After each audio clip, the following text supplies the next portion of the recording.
I had a woman come to one of my shows recently who I think was from the 1800s. She was very old. And she came up to me afterward and she was like, I was a makeup artist for 30 years. And at this point I'm thinking, oh, I think she's about to compliment my makeup. That's so nice. And then she goes, your face was so oily when you were on stage. It was the only thing I could look at. The lights were hitting it so bright that I had to squint to look at you. And that's when I heard my brain say, well, tonight's the night we go to jail for throat punching someone's nana. You just hit a certain age where you walk around like, fuck it, burn it to the ground. Like, just traumatizing people. I'm like, who is this woman's poor husband? You know? We gotta save him. I just picture him getting out of the shower and she's like, your balls make me sick.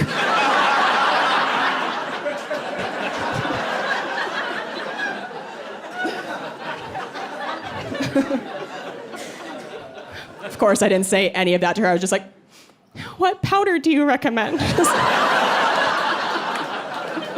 I have no backbone. I've also become self-conscious of this very specific thing. Did you girls have that dress code in middle school where you had to wear shorts that were longer than the length of your fingertips to your sides? Okay, all right? To prevent girls from wearing booty shorts. So that was the day I learned I have freakishly long arms. For my short height. I'm only 5'4". All the girls had to line up. We put our arms down. And I don't know if you can see what's happening right now.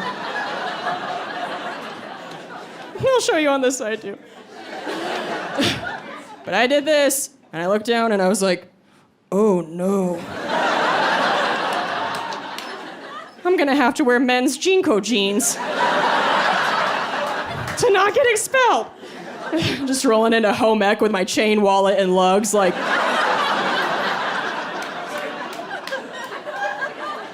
Let's bake these muffins, Diane.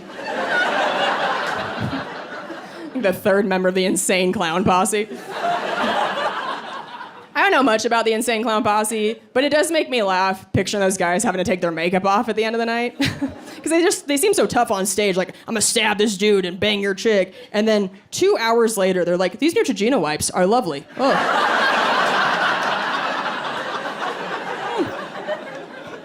Don't burn my eyes. So, before I started headlining, I used to open on tour for a comedian named Jim Norton. Anybody here a Jim Norton fan?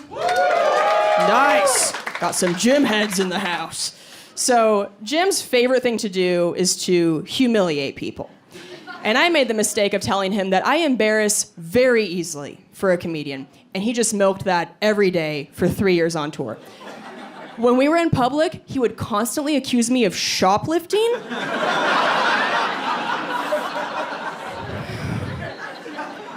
We would be checking out at a CVS pharmacy, and just deadpan in front of the cashier, he would turn to me and go, are you not gonna pay for all the things in your purse? And I would just start shivering like a shelter chihuahua, like, I would just end up paying for lipstick that I've owned for 5 years. I was like, just take my money, I'm so sorry, I hate this. It was traumatizing. By far, the most embarrassing thing he would do with his bodyguard. We traveled with this 7-foot-tall guy named Kenny. Picture Frankenstein with less people skills. Just an oaf. And I don't know if you women have ever ordered anything on victoriassecret.com, but sometimes you get that free tote bag with purchase. Okay. If you have even a shred of self-respect, you immediately throw it in the garbage where it belongs. I used it as my day-to-day purse for 7 years. I have no dignity. It says Victoria's Secret in big letters on the sides, like it's very obnoxious. And I would travel with this. So when we were on tour, we'd have to get to the airport at 5 a.m. And you guys know how you look at the airport at 5 a.m., right? Just greasy, disheveled, gross. So I'd look like that, and I'd have this bag, and everybody's just quietly shuffling about the airport. And all of a sudden, his bodyguard would shout, Victoria's Secret model coming through!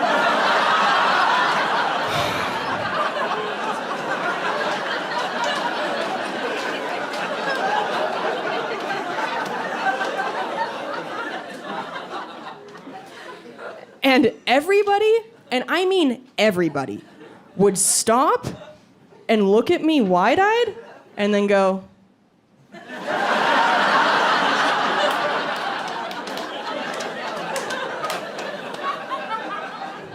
you know how quickly your self-esteem goes in the toilet? When you can watch 100 people decide in half a second, no, she's not. You're like, all right. Just gonna go walk into traffic now, thanks. So I'm from Washington State originally, and they just passed this new legislation that is banning schools from continuing to use Native American mascots, which is great. And the high school I went to, our mascot was the Blackhawks. And it takes a linguistic specialist to tell the difference between somebody saying Blackhawks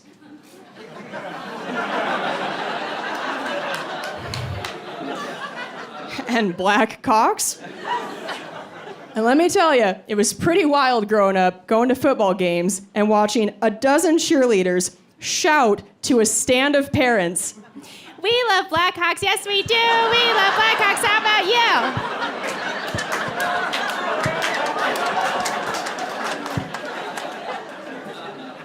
And then watching everybody on the other team be like, what the fuck? It's like the mating call of the Kardashians.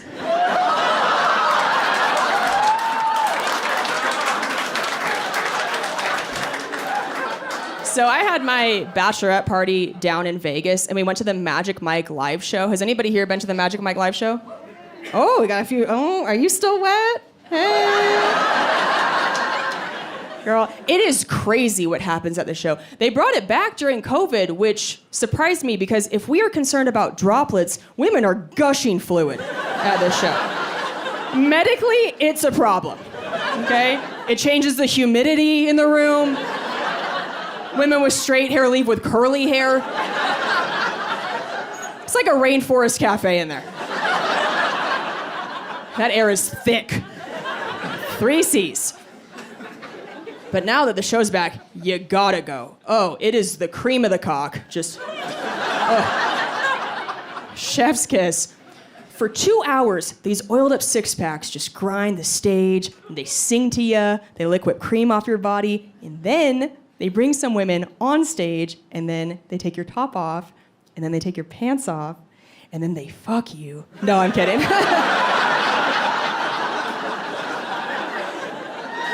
I just want to see how far you guys would go with me on that part. Did you hear how quiet it got in here? Oh. Could you feel every woman just slowly leaning further forward in her seat? Like, I'm pulling out her phone, checking flights to Vegas. Like, a taxi! Were you like, was I in the bathroom when that happened? How did I miss that?